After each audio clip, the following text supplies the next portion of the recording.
Por maioria de votos, ministros do Supremo Tribunal Federal reconhecem direito ao creditamento do IPI da Zona Franca de Manaus. É o próprio globo terrestre, a própria humanidade, na preservação de 97% da mata amazônica naquele estado. Ministro Ricardo Lewandowski determina que entrevista do ex-presidente Lula seja concedida apenas a jornalistas autorizados por decisão do Supremo. Ministro Edson Fachin autoriza interrogatório de turco preso em São Paulo, acusado de integrar organização terrorista que tentou golpe armado contra o presidente da Turquia. Polícia Federal e Ministério Público cumprem mandados da Justiça em operação contra a extração e comércio ilegal de madeira na Amazônia. Penhora de veículo por via judicial mais rápida. A ideia é integrar o Renajude ao processo judicial eletrônico, o PJE, sistema utilizado em 71 tribunais de todo o país para movimentar ações judiciais.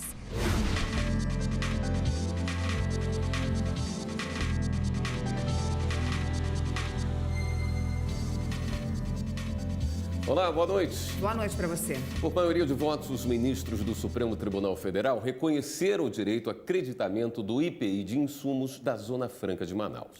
O julgamento foi retomado nesta quinta-feira e a repórter Carla Lucena, ao vivo, tem os detalhes dessa sessão de hoje para a gente. Boa noite, Carla.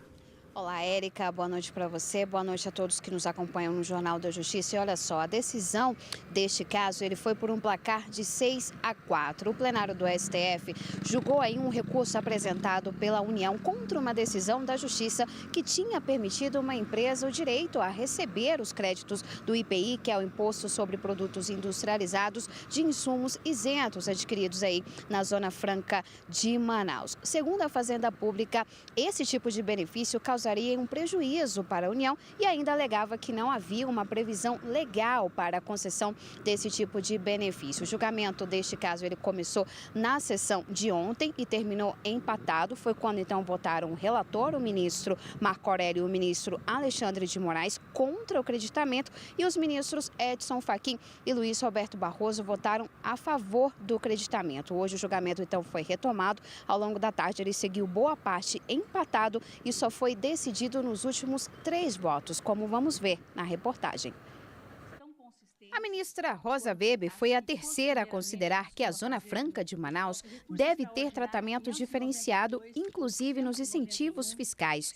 Para ela, o polo industrial precisa desses benefícios para o pleno desenvolvimento. Estamos tratando de Amazônia, num país continental como o nosso, onde talvez a nossa maior riqueza, e não só do Brasil, mas mundial, seja a floresta amazônica. Assim, essa isenção, em especial, não pode ser tratada, a meu juízo, com a devida vênia, conforme os comandos da Constituição, como uma isenção comum, pois diz respeito a uma área de incentivos fiscais com posição diferenciada pela própria Constituição. O ministro Luiz Fux empatou novamente o julgamento. Ele disse que essa medida vai beneficiar quem não tem direito e nem está na Zona Franca de Manaus. Essa jurisprudência que se pretende firmar vai se aplicar genericamente, quer dizer, todos aqueles que comprarem qualquer tipo de insumo na Zona Franca de Manaus, com alíquota zero, vão se creditar.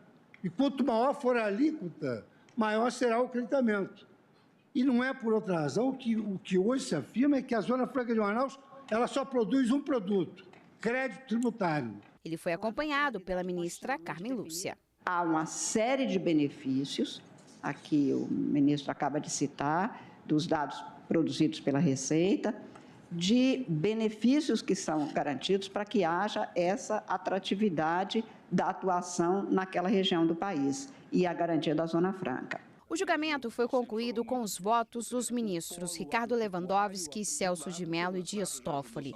Para eles, é possível a utilização de créditos de IPI de insumos, matéria-prima e material de embalagens isentos e adquiridos na Zona Franca de Manaus. Trata-se de uma das mais bem-sucedidas estratégias de desenvolvimento regional do mundo, que alia o progresso econômico à proteção ambiental, proporcionando melhor qualidade de vida às suas populações. Existem estudos, senhor presidente, e eu fui verificar isso, que demonstram que 92% da moeda circulante no Estado provém da Zona Franca de Manaus. O legislador tem se utilizado largamente do tributo com fins extrafiscais e destaca, a meu ver, com razão, que é exatamente o que ocorre no caso da isenção de IPI, concedida pelo Decreto-Lei 288 de 1967, para produtos industrializados na Zona Franca de Manaus. Não é Manaus, não é a Zona Franca de Manaus, não é o Estado do Amazonas, não são os estados do Norte. É o próprio globo terrestre, a própria humanidade, na preservação de 97% da mata amazônica naquele estado. O resultado inverso, eu não tenho dúvida que levaria o Congresso Nacional a aprovar o creditamento. E olha só, então, depois de finalizado o julgamento deste recurso, os ministros finalizaram também o julgamento de um outro recurso com este mesmo tema. De relatoria da ministra Rosa Weber, esse recurso começou a ser julgado em maio de 2016. É um recurso também da União contra uma decisão que favoreceu uma empresa de telefonia.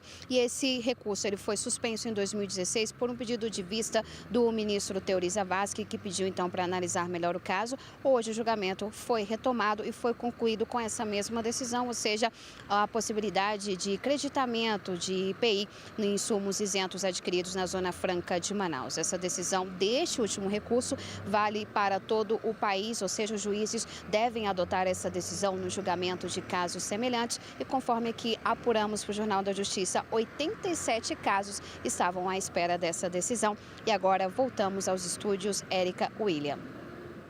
Obrigado, Carla. E a consultora jurídica da TV Justiça, Karina Zuccolotto, está aqui para falar da sessão de hoje do Supremo. Boa noite, Karina. Boa noite, William. Boa noite, Karina. Boa noite, Érica. Depois desse julgamento que vimos aí na reportagem de Carla Lucena, foram chamados vários processos da ministra Rosa Weber, né?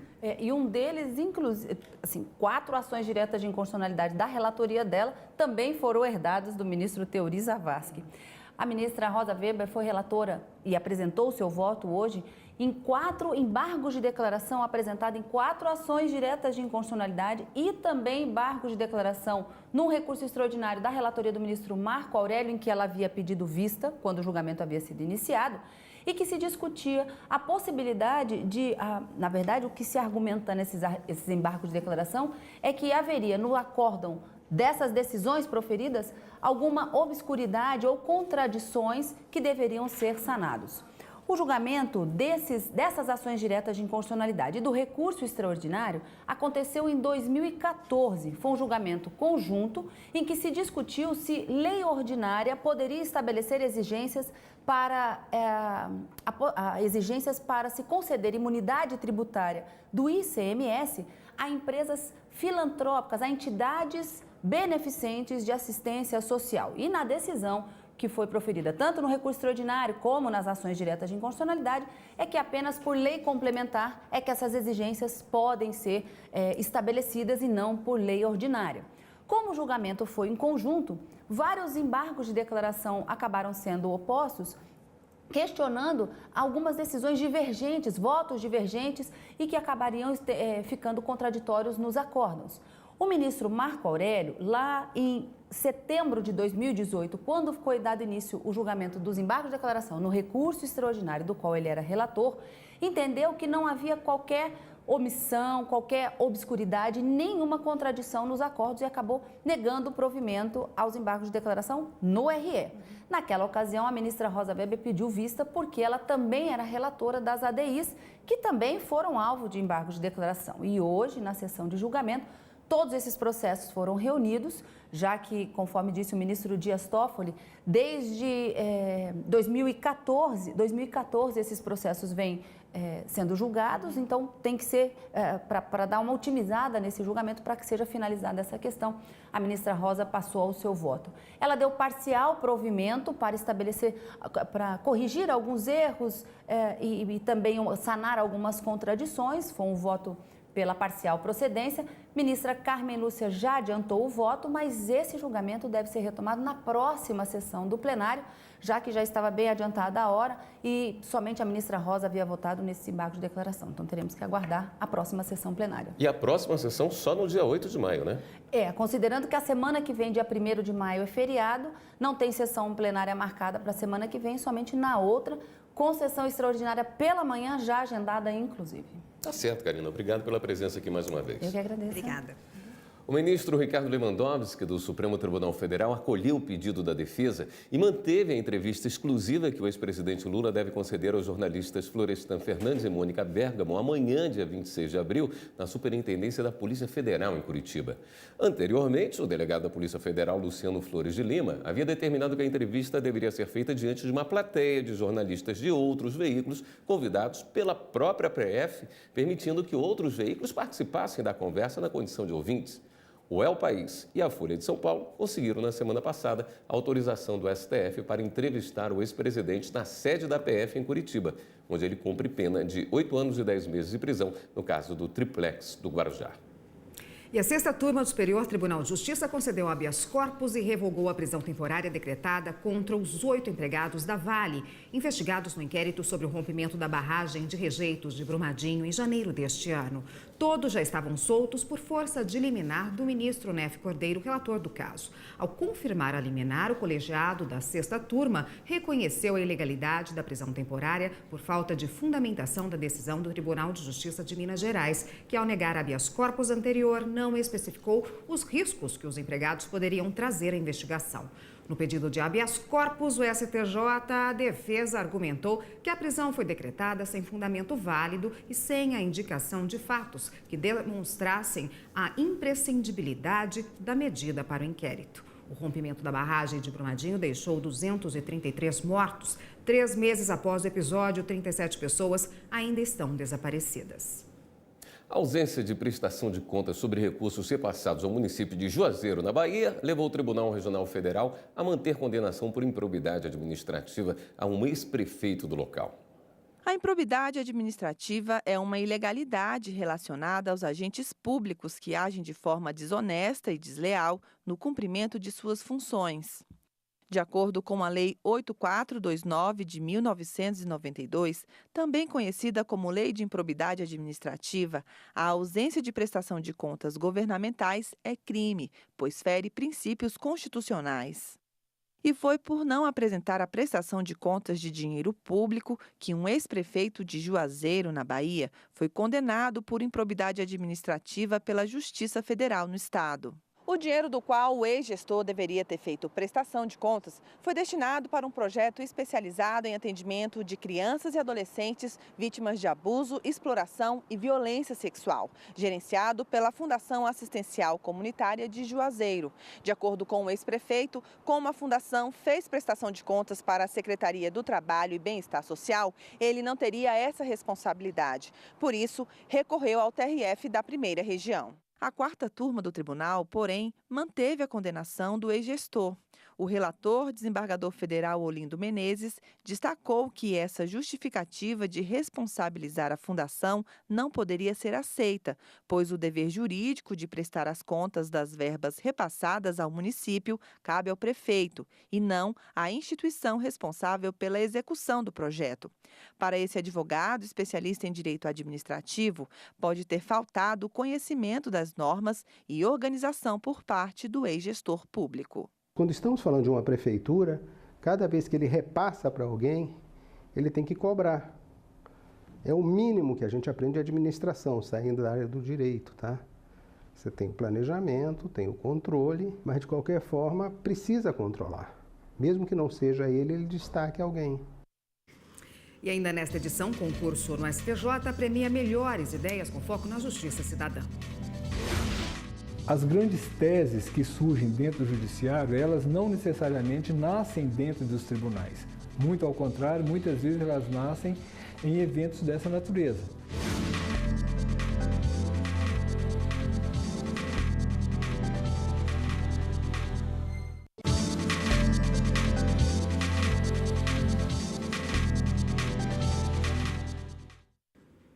O caos na saúde no Maranhão levou o Ministério Público Federal a entrar com uma ação na Justiça, pedindo que o Estado e o município de São Luís adotem uma série de medidas para melhorar a estrutura dos 2 principais hospitais da região e reorganizem toda a rede do SUS. A cena é repetida: hospitais lotados, falta de profissionais, de medicamentos, de leitos, e parece que, se depender só do governo, nada vai mudar. É por isso que o Ministério Público Federal no Maranhão entrou com uma ação na Justiça para obrigar o Estado a reorganizar todo o Sistema Único de Saúde, o SUS. Além disso, o MPF quer que a Prefeitura da capital, São Luís, faça uma reestruturação de atendimento nos hospitais Djalma Marques e Clementino Moura, conhecidos como Socorrão 1 e 2. O objetivo é acabar com a superlotação. Durante uma vistoria, os procuradores encontraram corredores lotados, com pacientes deitados em cadeiras e no chão. A ação pede também que a Justiça determine que o governo federal faça em 60 dias uma auditoria nas contas do Fundo Municipal de Saúde de São Luís, para verificar se existem irregularidades na aplicação dos recursos destinados à saúde e na prestação de serviço das unidades de urgência municipais. Ministério Público Federal e Polícia Federal cumpriram hoje mandados da Justiça na Operação Arquimedes, com o objetivo de desarticular esquema de corrupção responsável pela extração ilegal de madeira na floresta amazônica. A operação marca o início do uso de uma ferramenta tecnológica de imagens de satélite que possibilita a Polícia Federal identificar novos focos de desmatamentos quase que diariamente, o que resultou numa melhor fiscalização e no aumento das ações locais. A operação investiga a corrupção entre servidores de órgão ambiental estadual, engenheiros ambientais, detentores de planos de manejo e proprietários de empresas madeireiras. Foram expedidos 23 mandados de prisão preventiva, 6 de prisão temporária, 109 mandados de busca e apreensão cumpridos em 8 estados e no Distrito Federal. 50 milhões de reais das empresas investigadas foram bloqueados. O ministro Edson Fachin, do Supremo Tribunal Federal, determinou o interrogatório do cidadão turco Ali Sipay, preso no último dia 5 em São Paulo. Ele é acusado de integrar uma organização terrorista que, em 2016, tentou um golpe armado contra o presidente da Turquia. A prisão dele foi decretada pelo relator em 19 de março deste ano. A oitiva foi marcada para o próximo dia 3 de maio de 2019, às 10 da manhã. Ele será interrogado pelo desembargador Fernando Quadros da Silva, do Tribunal Regional Federal da 4ª Região em Porto Alegre. A defesa do acusado requereu a substituição da prisão preventiva, sustentando que é brasileiro, naturalizado, tem 31 anos, atividade comercial e família. Em parecer, a Procuradoria-Geral da República se manifestou de forma contrária ao pedido. Em comemoração aos 30 anos do Superior Tribunal de Justiça, a Escola Corporativa do Tribunal lança concurso de artigos científicos com temas atuais que envolvem a justiça. Os vencedores vão ser premiados e terão os trabalhos publicados na revista científica do STJ. O concurso tem como tema principal a justiça cidadã. Poderão ser abordados os seguintes assuntos: o futuro da justiça no Brasil, democratização da justiça, eficiência da justiça e educação para a justiça. O secretário-geral da presidência do STJ acredita que esses trabalhos podem trazer reflexões importantes e auxiliar os ministros nos julgamentos. Nós sabemos que as grandes teses que surgem dentro do judiciário, elas não necessariamente nascem dentro dos tribunais. Muito ao contrário, muitas vezes elas nascem em eventos dessa natureza. Em artigos de professores, em artigos de doutorandos, de mestrandos, de advogados.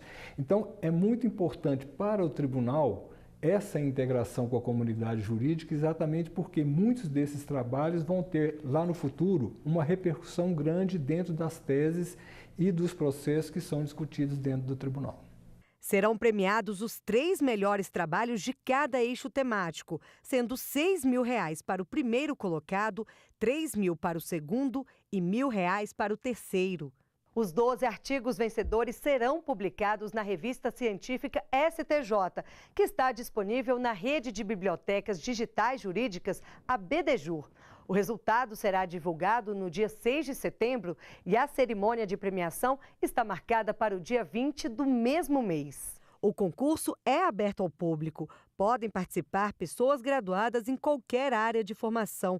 O artigo científico precisa ter entre 10 e 20 páginas, além de ser inédito. Vale trabalhos individuais ou em grupo. As inscrições estão abertas e vão até o dia 12 de julho. Quem quiser participar, basta acessar o site scientia.stj.jus.br, preencher o cadastro e anexar o arquivo científico. É possível fazer alteração no trabalho e até a troca dele se estiver dentro desse prazo. A diretora da Escola Corporativa, Valdelice Poncione, explica que a avaliação dos artigos vai ser realizada por uma comissão julgadora, que não terá acesso aos nomes dos autores para garantir a isenção no julgamento. No contexto dos 30 anos do STJ, nós pensamos em realizar esse concurso, que agora estão abertas as inscrições, com o tema Justiça Cidadã. Permitindo um debate amplo, com toda a sociedade a respeito desse tema, do Tribunal da Cidadania, de forma a acolher feedbacks, sugestões de melhoria sobre os nossos serviços, enquanto Justiça Cidadã. E no próximo bloco, penhora de veículos mais rápida. Com o processo digital, essa consulta é feita imediatamente. Você faz o pedido, o juiz faz a consulta e já vem imediatamente a resposta. Você ganha tempo, sem dúvida nenhuma.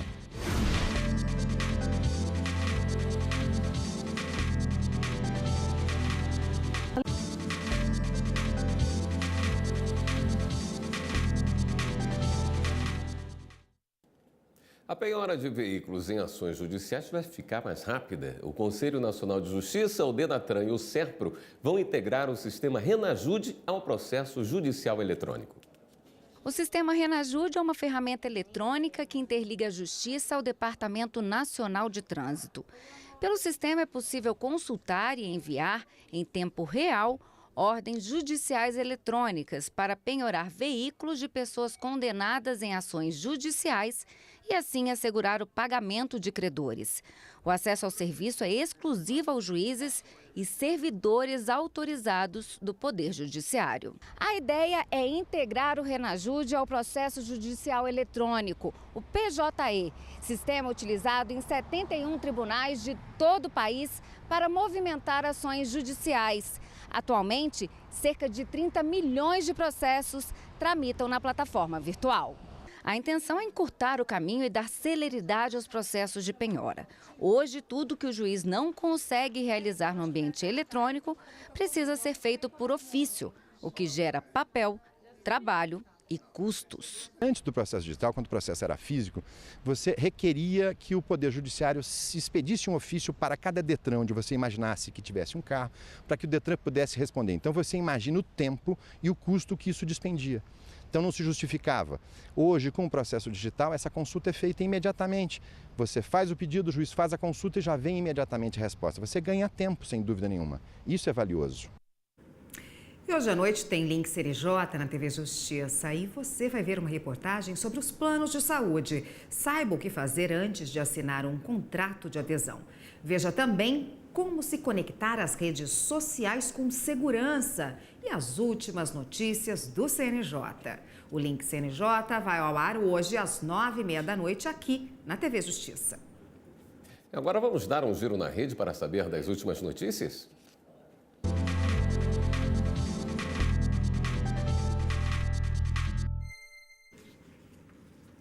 Vamos então à redação do Jornal da Justiça falar com o repórter Daiane Garcês, que tem as novidades hoje pra gente. Vamos falar com ela. Boa noite, Daiane. Boa noite, Érica, William e todos que acompanham a TV Justiça. A Procuradora-Geral da República pediu ao Supremo Tribunal Federal a aplicação das penas de prisão e também de perda de mandato do senador Fernando Collor de Mello, por corrupção passiva e lavagem de dinheiro. Raquel Dodge pede também a aplicação de multa e de indenização por danos morais e materiais, um valor aproximado de 60 milhões de reais. A solicitação da PGR ela é feita nas alegações finais de uma ação penal que trata de um suposto esquema que teria ocorrido entre 2010 e 2014. De acordo com as denúncias, uma organização criminosa se instalou nas diretorias da BR Distribuidora, uma subsidiária da Petrobras, com o objetivo de praticar crimes contra a administração pública. E de acordo com as investigações, Fernando Collor de Mello participava deste grupo. E o Tribunal de Justiça da Paraíba decretou a perda de cargo do delegado Francisco Basílio Rodrigues e do agente de investigação Milton Luiz da Silva. Eles são acusados de receber propina, cerca de R$13 mil, para não autuarem um rapaz por tráfico de drogas. Esse fato ocorreu em 2012, de acordo com o processo. E não foi só uma vez. De acordo com a polícia, ocorreu 2 vezes. O rapaz foi preso 2 vezes com substâncias como cocaína, maconha e anabolizantes. E o Tribunal de Contas da União autorizou o INEP a convocar uma empresa para imprimir as provas do Enem, Exame Nacional do Ensino Médio de 2019. A situação é a seguinte: já tinha uma empresa contratada para prestar esse serviço, só que essa empresa decretou falência. E aí o que fazer? Tinham 2 opções. A primeira, realizar um novo processo licitatório ou então chamar a segunda colocada no processo de seleção. O INEP disse que não tinha como agora começar do zero esse processo licitatório, até porque as provas precisam começar a serem impressas no mês que vem, quando começam as inscrições do Enem. Daí, a segunda opção de chamar a segunda convocada foi considerada a melhor. Só para lembrar, o Enem vai ocorrer em novembro deste ano. Quer rever algumas de nossas reportagens? Então acesse nosso canal no YouTube, TV Justiça Oficial. A todos uma ótima noite, até amanhã. Érica, William. Obrigado, Ayane. E esta edição do Jornal da Justiça também fica por aqui. Uma boa noite para você. Continue com a programação da TV Justiça. Boa noite, até amanhã.